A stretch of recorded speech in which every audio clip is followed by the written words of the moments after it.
October மாதம் 18ஆம் தேதி வெள்ளிக்கிழமை புனித லூக்காவுடைய திருவிழா. புனித லூக்கா யார்? 4 நற்செய்தி ஒருவர், சினாப்டிக் காஸ்பல் ஒருவர், மத்தேயு, மார்க்கு, லூக்கா, யோவான்.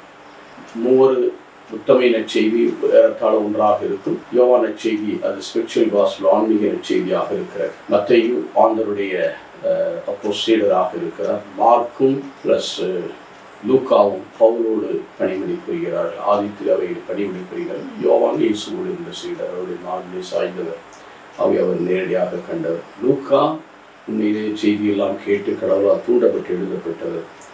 இவர் 2 தீமோத்தேயு 4:11 பார்க்கிறோம். அவர் பவுலோடு இருக்கிறார் என்று பவுல் தன்னுடைய கடிதத்தில் குறிப்பிடுகிறார். இவருடைய முக்கியமான நற்செய்தி இந்த லூக்கா நற்செய்தி ஒரு மருத்துவ இவர். ஏழைகள் நற்செய்தி, எளிமையான நற்செய்தி, குழந்தைகள் அது மிகச்சிறப்பாய் லூக்கா 15வது ரொம்ப முக்கியமானது. இதோ இழந்த ஆடு, இழந்த காசு, இழந்த மனிதன், இழந்த வேறு எந்த நற்செய்தியும் கிடையாது. இது லூக்கா நற்செய்தி மட்டும்தான் இருக்கிறது. அது சிறப்பாக லூக்கா 19வது அதிகாரத்திலே சக்கையினுடைய வீட்டிலே வார்த்தை 9வது வசனம், இழந்ததை தேடி மீட்க மானிட மகன் வந்தார். இழந்ததை தேடி மீட்க மானிட மகன் வந்தார். இழந்த எல்லா வாழ்வையும், in order he has come, the Son of Man has come to restore what man has lost. எல்லாவற்றையும் இழந்ததை தேடி மீட்க, தேடியது மட்டுமல்ல எல்லாவற்றையும் மீட்டு மனிதன் கையிலே ஒப்படைத்து அவர் சென்றிருக்கிறார்.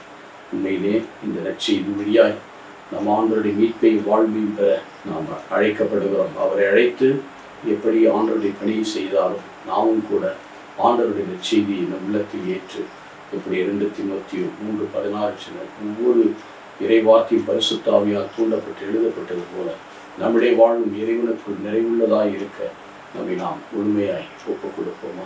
எங்கள் நல்ல ஆண்டவரை, லூக்காவை தேர்ந்து கொண்டு இன்னைக்கு ஒரு நற்செய்தியாக ஆண்டவருடைய அன்பின் நற்செய்தி, மீட்பின் நற்செய்தி நமக்கு கொடுக்கப்பட்டிருக்கிறது.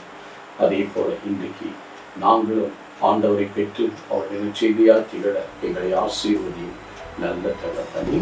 ஆமென்.